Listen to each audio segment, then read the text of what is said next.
Episode 28। Reyansh को महसूस हुआ कि उसके शरीर की एक अजीब सी इच्छा जाग गई। वह आध्यात्मिक जिड में मौजूद आकाशीय नदी की शक्ति को अवशोषित नहीं करना चाहता था, बल्कि उन्हें सीधे खा जाना चाहता था। वह खुद को रोक नहीं पाया।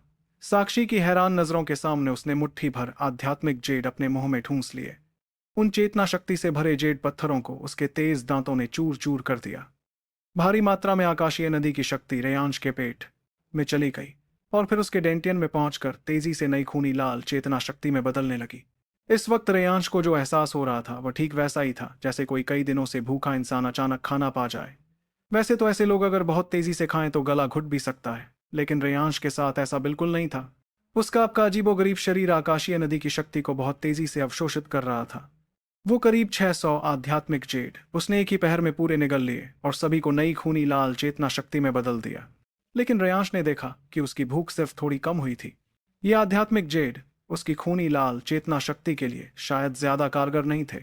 भले ही पहले इतने आध्यात्मिक जेड उसे ड्रैगन नस्क क्षेत्र छठे स्तर तक पहुंचा सकते थे, लेकिन अभी तो लग रहा था जैसे यह सिर्फ एक छोटी सी खुराक हो। लेकिन इस छोटी खुराक से भी उसकी भूख थोड़ी कम हो गई थी।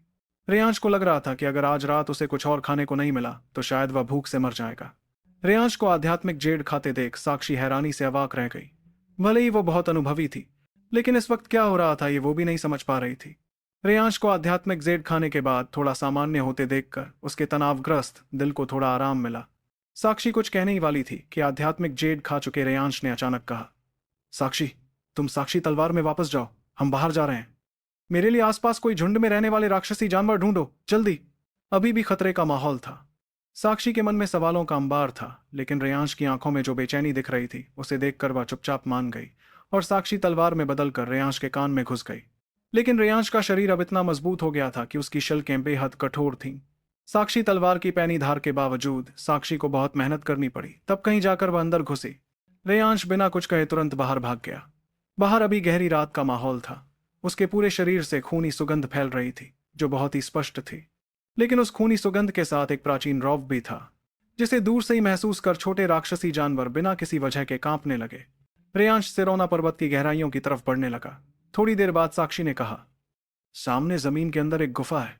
मुझे महसूस हो रहा है कि वहां बहुत सारी उपस्थिति है, लेकिन लगता है सभी येलो रैंक 5वें ग्रेड के राक्षसी जानवर हैं। तुम।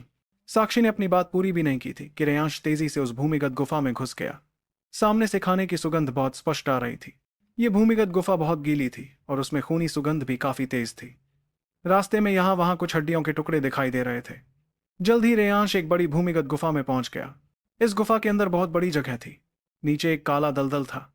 उस दलदल से बदबू की लहर उठ रही थी, लेकिन रेयांश को कुछ भी महसूस नहीं हो रहा था। उसके पैरों के पास ही दलदल था। इस वक्त एक खूनी लाल परछाई धीरे धीरे दलदल से बाहर आने लगी। एक जोड़ी खूनी लाल आंखें ठंडे अंदाज में अंदर आए रेयांश को घूर रही थी।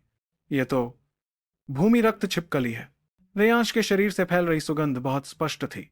जल्द ही उसने देखा कि इस गुफा में बहुत सारे लाल बिंदु चमकने लगे, जैसे अंधेरी रात में बहुत सारी लालटेनें जल गई हों। लेकिन ये लालटेनें खूंखार और खूनी एहसास से भरी हुई थी। हूं की आवाज के साथ रेयांश को महसूस हुआ कि सबसे नजदीक वाली रक्त छिपकली उस पर हमला करने के लिए उछल रही थी। वह बदबू उसी के शरीर से आ रही थी। उसने देखा कि इस भूमि रक्त छिपकली के शरीर पर भी खूनी लाल शल्कें थीं। हड्डियों के कांटे भी काफी थे। दिखने में तो ये रेयांश से काफी मिलती जुलती लग रही थी, लेकिन उसकी शल्कें मोटी, गंदी और अनियमित थीं। हड्डियों के कांटे भी टेढ़े मेढ़े थे। रेयांश की तुलना में तो कम से कम खूबसूरती के मामले में यह आसमान और जमीन जैसा फर्क था, लेकिन रेयांश ने इस पर ध्यान नहीं दिया। जब वह रक्त छिपकली उस पर हमला करने के लिए उछली तो उसके विशाल शरीर से लग रहा था जैसे वह उसे कुचल देगी। पहले की तरह होता तो रेयांश सीधे किसी युद्ध तकनीक का इस्तेमाल कर उसे नष्ट कर देता, लेकिन अभी उसने ऐसा नहीं किया।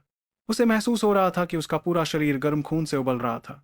भले ही रक्त छिपकली गंदी थी, लेकिन रेयांश को अजीब तरीके से लग रहा था कि यह एक बेहद लाजवाब खाना है। वह उछल गया और लाल परछाई में बदल गया। अगले ही पल उसका हाथ रक्त छिपकली की छाती में घुस गया और सीधे उसके दिल को पकड़ लिया। और इसी वक्त रहस्यमयी ड्रैगन जेड में फिर से हलचल हुई। रेयांश के चेतना सागर में मौजूद रहस्यमयी ड्रैगन जेड पर बने अजीबोगरीब ड्रैगन निशान एक बार फिर से हल्की रोशनी से चमकने लगे।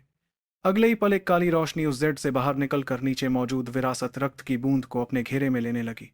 ड्रैगन जेड की ताकत से जकड़ा हुआ विरासत रक्त असंतोष भरी गर्जना करने लगा, जिससे रेयांश का पूरा चेतना सागर हिलने लगा। लेकिन इतनी कोशिशों के बावजूद भी वह विरासत रक्त ड्रैगन जेड के नियंत्रण से बाहर नहीं निकल पाया।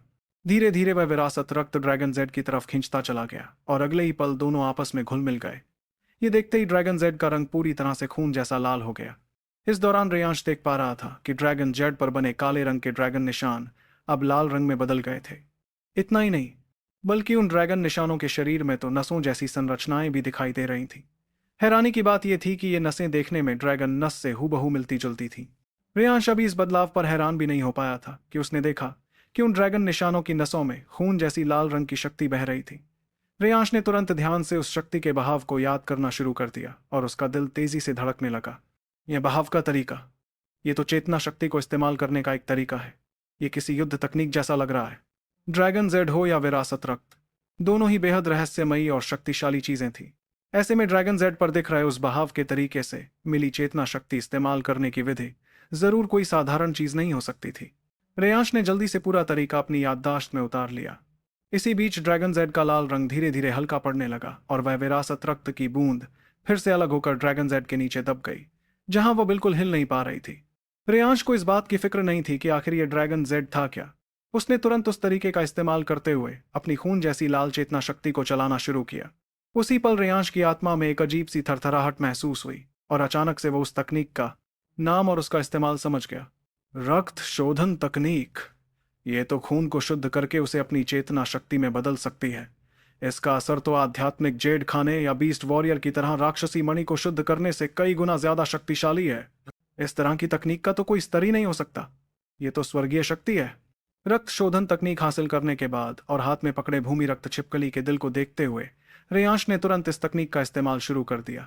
अगले ही पल एक अजीबोगरीब शक्ति उस रक्त छिपकली के शरीर पर काम करने लगी। रेयांश महसूस कर पा रहा था कि वह छिपकली काफी दर्द में थी, इसलिए रेयांश ने दया दिखाते हुए उसके दिल को कुचल दिया ताकि वह तुरंत मर जाए और उसे इस तकलीफ में तड़पना ना पड़े। रक्त छिपकली के मरने के बाद रेयांश की रक्त शोधन तकनीक के असर से उसके शरीर का सारा खून पागलों की तरह रेयांश की तरफ खींचने लगा।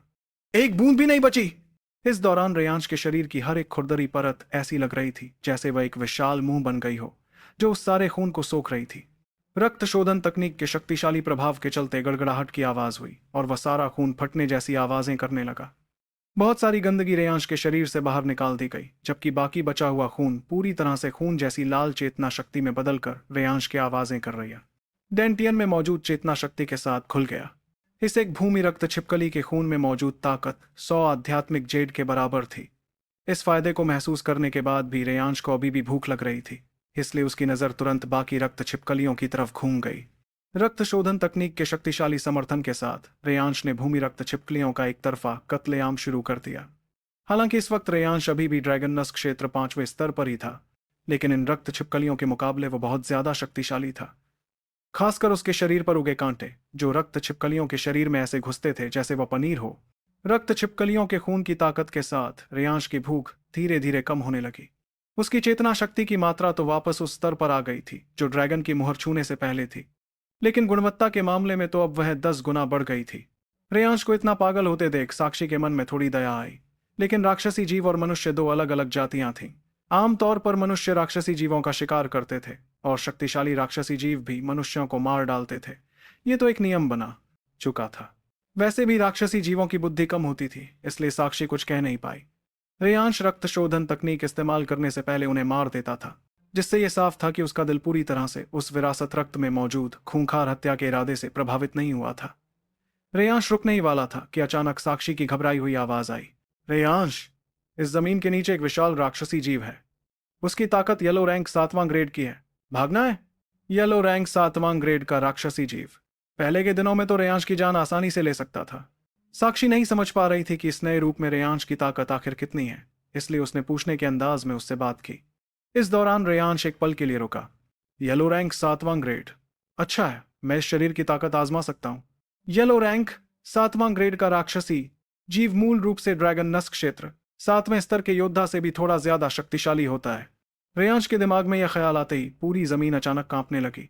इसी वक्त एक ड्रैगन की गर्जना जैसी आवाज जमीन के नीचे से आई।